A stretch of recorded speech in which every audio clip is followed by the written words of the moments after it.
Things have definitely changed, but people are talking about homosexuality more.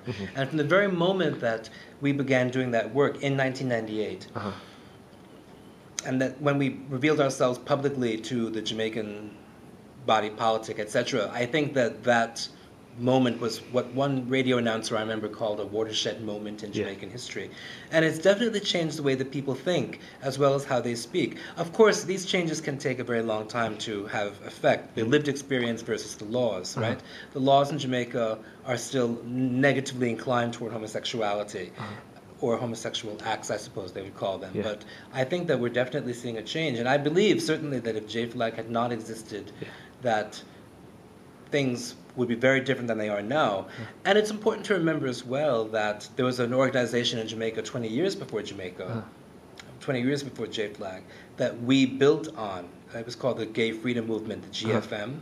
Actually, I think in terms of the region of the Caribbean, J-Flag has had an enormous amount of effect because there has been a great deal more Caribbean lesbian and gay activism. I think that there always was on some level.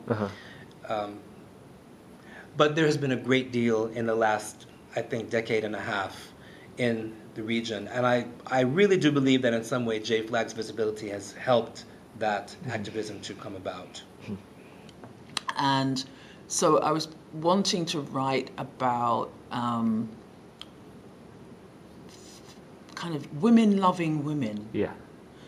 Not necessarily quote unquote lesbians, but women who love other women, and to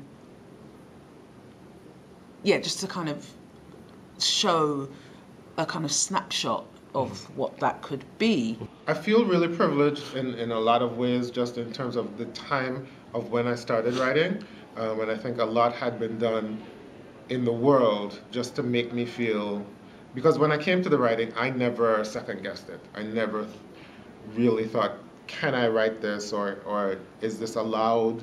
Am I permitted to do this?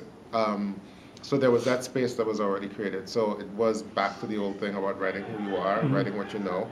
That's who I am and what I know and what I felt passionately about. So it comes through in the writing. And luckily for me, it wasn't any more of a thought process than that.